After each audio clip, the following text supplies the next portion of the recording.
Você está ouvindo os Viewpoints do Place Cloud. Pesquisadores contam histórias de lugares em diferentes partes do mundo.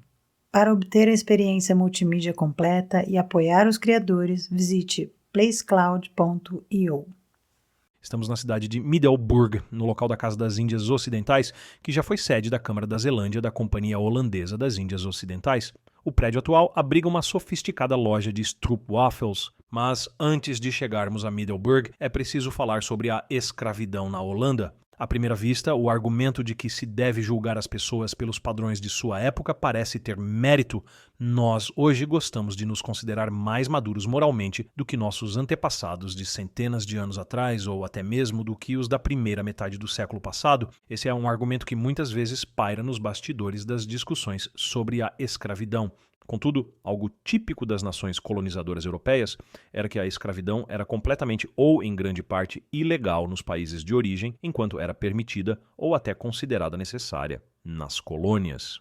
Antes do Sínodo de Dordrecht de 1618, não havia, nos Países Baixos, uma posição legal ou teológica sobre a escravidão e o tráfico de pessoas dentro das Províncias Unidas. Comerciantes que chegavam aos portos da República Holandesa com pessoas escravizadas causavam alvoroço, pois havia um entendimento comum de que a escravidão não era praticada no território holandês devido à tradição do solo livre, ou seja, qualquer pessoa que pisasse em solo holandês seria automaticamente libertada da condição de escravizada. Curiosamente, o pai do direito internacional, o holandês Hugo Grotius, inovou ao aplicar os direitos naturais não apenas a indivíduos e estados, mas também a entidades privadas, como as companhias de comércio da Holanda. Com isso, criou uma base legal para que essas companhias confiscassem propriedades portuguesas sob o pretexto de guerra defensiva. Assim, os portos e sistemas de escravização portugueses tornaram-se propriedade das companhias das Índias Ocidentais e Orientais quando tomaram possessões portuguesas. Isso soa estranhamente familiar às práticas atuais, especialmente nos Estados Unidos, onde empresas têm direitos semelhantes aos de pessoas. O conceito de solo livre se manteve razoavelmente bem na Holanda. Em 1596, um navio holandês chegou ao porto de Middelburg com mais de 100 africanos, e o proprietário queria montar um mercado de escravos com sua carga. No entanto, as autoridades locais declararam livres os homens, mulheres e crianças. Neste caso, porém, após recurso do proprietário, ele recebeu permissão para partir com sua carga, reescravizando-os. Ainda assim, em 1636, a Companhia das Índias Orientais proibiu seus funcionários de trazer pessoas escravizadas para os Países Baixos. Havia, portanto, uma distinção clara entre o tratamento da escravidão nas colônias e no território europeu. Isso indica que os holandeses e outros colonizadores da época não eram necessariamente tão atrasados moralmente, simplesmente achavam inapropriado que aqueles que lucravam com a escravidão fossem confrontados com a origem das riquezas que enchiam seus cofres. No hemisfério ocidental, após serem cortados do comércio com o Brasil por ordem do rei espanhol, os holandeses foram ganhando terreno gradualmente, substituindo os portugueses como colonizadores, tanto na costa ocidental africana quanto na América do Sul. Em 1641, a Companhia das Índias Ocidentais tomou o controle do que hoje é Luanda, capital de Angola, com o apoio do Conde de Sonho, região que hoje corresponde ao norte de Angola.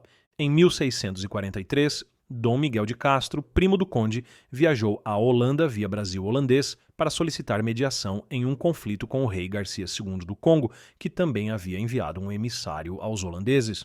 No Brasil, o governador-geral João Maurício de Nassau-Siegen recebeu Miguel, a quem ofereceu roupas europeias para ele e talvez sua comitiva, antes de seguir para Vlissingen, na Holanda, onde foi recebido por 3 diretores da Câmara da Zelândia da Companhia das Índias Ocidentais.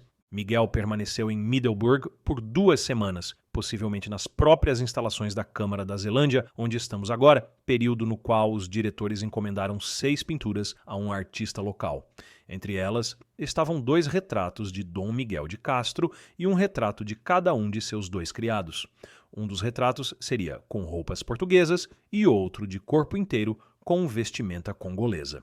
Miguel pediu para levar consigo um dos retratos, presumivelmente o que o mostrava com seu traje pessoal.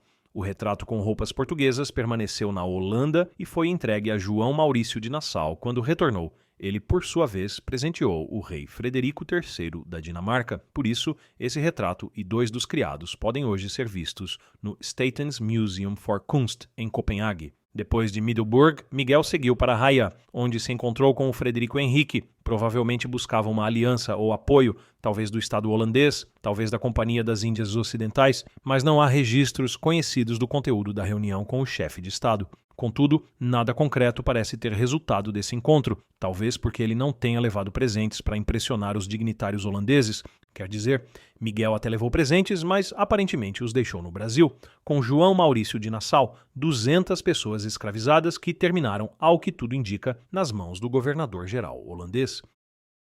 É possível imaginar que Nassau tenha convencido Miguel de que ele não poderia levar sua carga para a Holanda, já que os 200 escravizados seriam libertados assim que chegassem, por causa do princípio do solo livre. Eles certamente teriam sido um incômodo e inúteis para o estadista holandês. Assim, o presente de Nassau, algumas roupas para o emissário congolês, parece ter sido uma troca extremamente vantajosa para o conde alemão. O valor de uma pessoa escravizada na colônia holandesa não era fixo. Um valor baixo seria em torno de 100 florins. Um artesão qualificado na Holanda ganhava cerca de 250 florins por ano. Isso significa que o presente de Miguel, em valores atuais, pode ter chegado a cerca de 4 milhões de euros. Miguel foi descrito como vestindo roupas portuguesas na Holanda e não roupas holandesas, então talvez Nassau tenha conseguido seu presente de algum serviçal pobre ou em uma loja de segunda mão. O tráfico de escravizados foi abolido em junho de 1814 por decreto real de Guilherme I, o primeiro rei de fato dos Países Baixos. Já a escravidão em si foi abolida em 1863, no Suriname e nas Antilhas Holandesas, embora os ex-escravizados tenham sido obrigados a continuar trabalhando nas plantações por mais 10 anos. Em partes das Índias Orientais Holandesas, a escravidão só foi abolida em 31 de março de 1910. Ou uma regra para eles, outra para nós.